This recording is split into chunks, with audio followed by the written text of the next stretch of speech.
Hi, in this video we're going to take a look at solving and graphing inequalities and how they are different from solving an equation. The truth is they're not much different. There's a couple rules we need to know. First of all, we need to know what an inequality even is. An equation is one where we see that equal sign. Inequality contains either greater and less than symbols, so we see those here, or greater than, less than, or equal to. So if we have a line underneath the inequality, that means that it could be equal to, or it could be greater than, or it could be less than. So if we look at an example of numbers that we know, if we see the number 6 compared to the number 2, we clearly know that 6 is bigger than 2. 6 is greater than 2.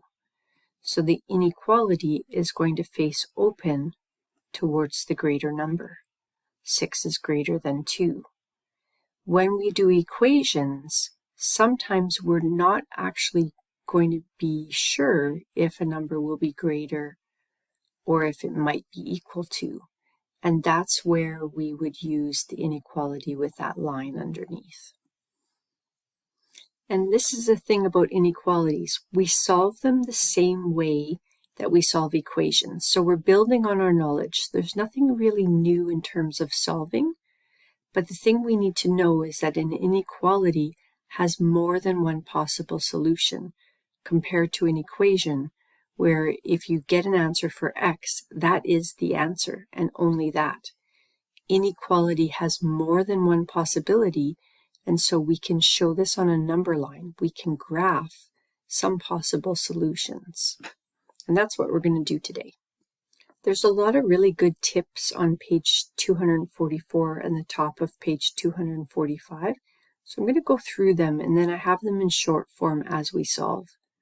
So the first tip is just think of an inequality sign as an equal sign and begin solving. And quite honestly, sometimes I even forget and write an equal sign instead of the inequality just because I'm focused on solving. But we try to copy the inequality as much as we can. The second tip is really important. We know in equations we can move the variable left or right. Most of us prefer to move the variable left anyway. When we do inequalities, we definitely want to move the variable left. And that's to make graphing easier for us, and we'll see that in action. Tip 3 is an important one. This is what makes inequalities a bit different than solving equations. If you divide, and only divide, by a negative number, the inequality sign will switch direction. So if you're facing the open side over to the right, so if something is less than, you're going to switch it over to face to the left. Now that becomes greater than or equals to in this example. So we're going to see how dividing by a negative makes a switch sign. Tip 4 is also new. When we graph, we are going to use an open dot. So we're going to see graphing with either open dots for greater than, less than, or we're going to use a filled in closed dot for greater than, less than, equal to. I remember it this way. If I'm going to fill in the dot, it's because I have more stuff to look at in terms of the inequality. Greater than or less than or equal to is more than just greater than, less than. That's just a memory tool. You can come up with a way to remember it yourself.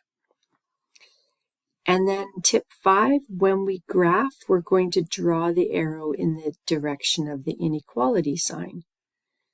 And so if we move the variable left, this is going to work for us.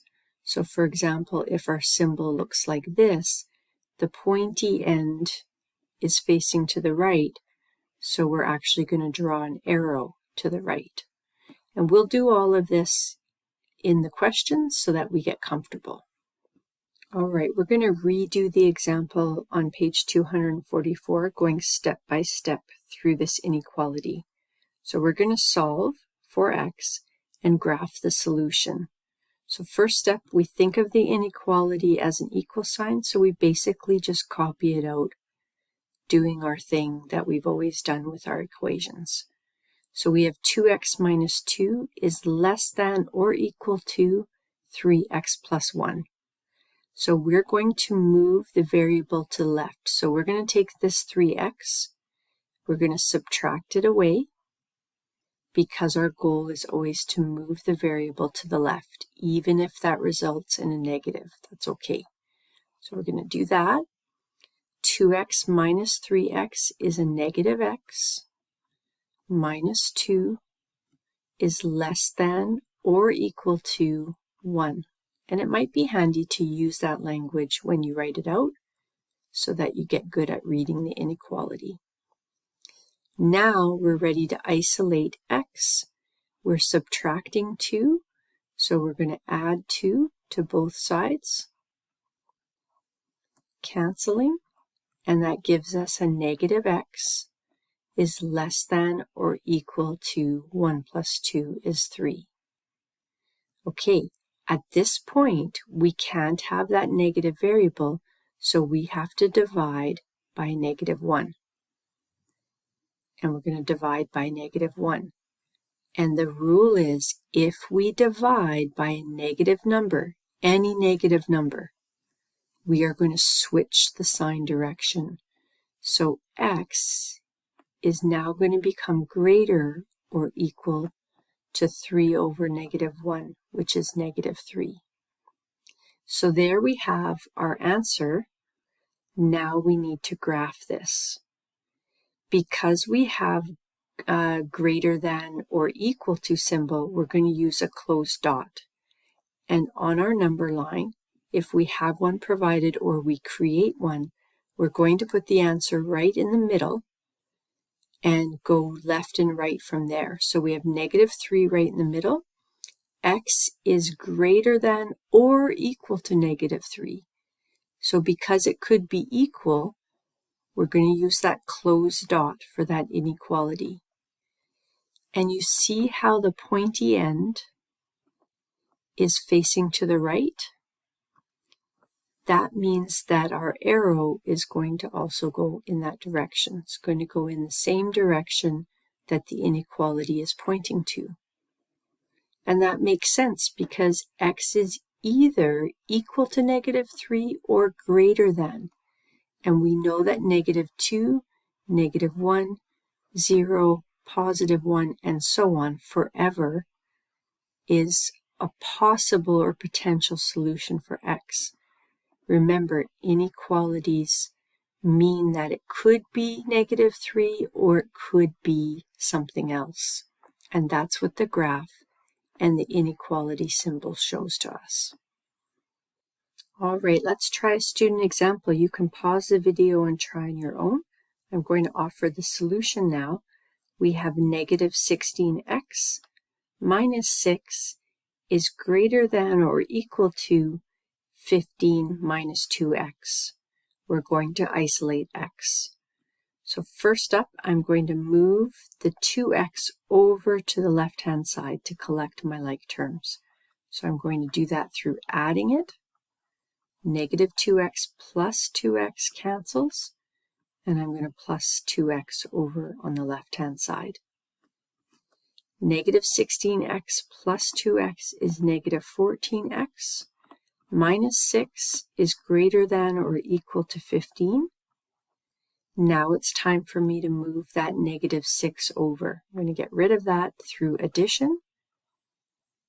I'm going to undo that here, and I'm going to add 6 over on the right-hand side of the inequality. That leaves me with negative 14x is greater than or equal to 15 plus 6, which is 21. And now I need to isolate x through the division. I'm multiplying negative 14 times x, so I'm going to divide by negative 14, canceling that, and divide by negative 14. Now here is where we have to remember, if you're going to divide by a negative, that is where we switch the sign. So we're going to write it now, x, and we're going to flip it. X is now less than or equal to 21 over negative 14. We know that 21 and 14 can be reduced. So I'm going to show that beside to save a little bit of space. So I'm going to be dividing them both by 7. So there's their common factor. 21 divided by 7 is 3. Negative 14 divided by 7 is 2. And that's going to be a negative 2.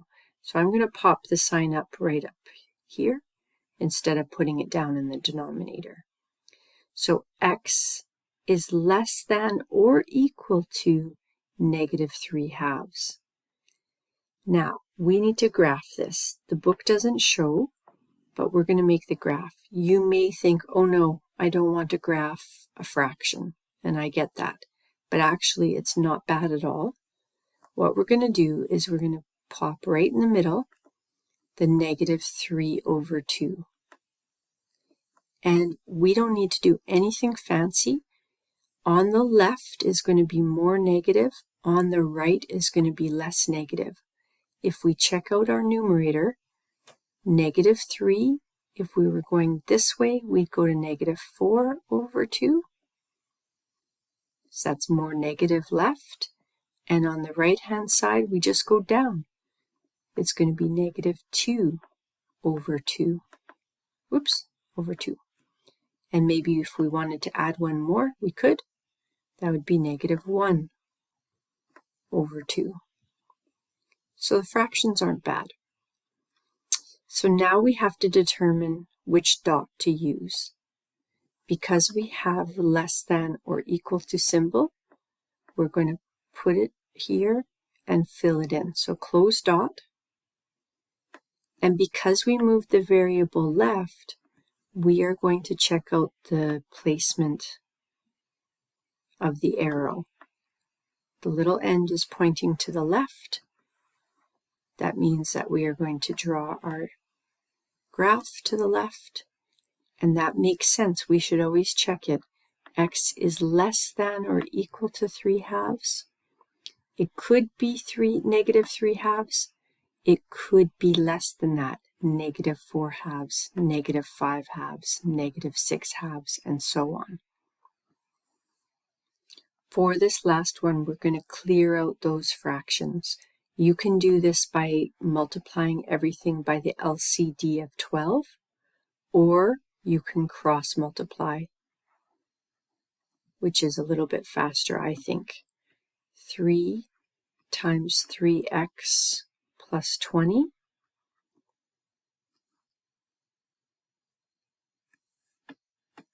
Sorry, I wrote that wrong. I'm going in that direction. So I'm going to do the 12 first. That matters. 12 times x plus 2 is greater than, and then the other way, 3 times 3x plus 20. Now I'm going to distribute on both sides. 12x plus 24 is greater than 9x plus 60. We're going to collect our like terms, moving the x over to the left-hand side, canceling there. 12 minus 9x is 3x plus 24 is greater than 60. We're going to subtract 24 from both sides. 3x is greater than 36.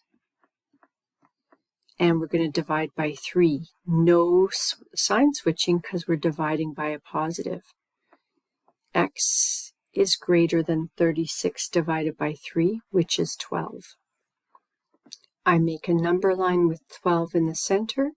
I'm going to use an open dot, and I'm going to say that x is greater than 12 It cannot be 12, but it could be 13.